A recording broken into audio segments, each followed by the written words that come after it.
ভর্তা প্রেমীদের জন্য নিয়ে এসেছি মজাদার একটা ভর্তার রেসিপি। মাত্র ৩-৪ পিস গরুর গোস্ত দিয়েই খুব সহজে বানিয়ে নিতে পারবেন এমন ঝুরা মাংসের ভর্তা।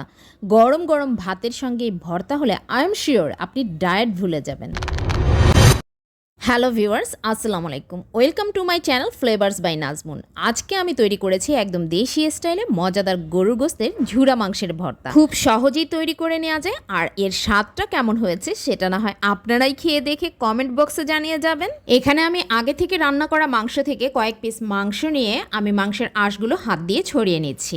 মাংসগুলো ছাড়ানো হয়ে গেলে এবার আমি 2-3টি পেঁয়াজ কুচি করে নিচ্ছি, সেই সঙ্গে কয়েকটি কাঁচামরিচও কুচি করে নেব। এবার একটি প্যান চুলায় বসিয়ে তাতে পরিমাণ মতো সরিষার তেল দিয়ে দিব।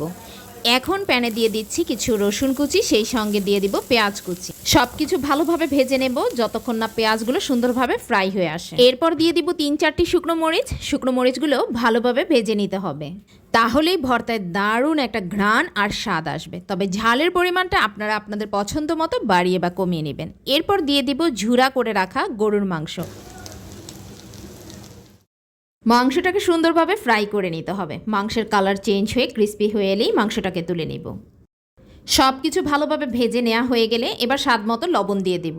এরপর ভেজে রাখা শুকনো মরিচগুলো হাত দিয়ে একটু ভেঙে কুচি করে নিব। এরপর এতে দিয়ে দিব পেঁয়াজ বেরেস্তা এবং ঝুরা করে রাখা গরুর মাংস। সব কিছু একসাথে ভালোভাবে মেখে নেব। এরপর একে একে দিয়ে দিব কাঁচা পেঁয়াজ কুচি, কাঁচামরিচ কুচি এবং ধনেপাতা। সব উপকরণ একসঙ্গে সুন্দরভাবে মেখে নিয়ে তৈরি হয়ে গেল মজাদার গরুর মাংসের ঝুরা ভর্তা।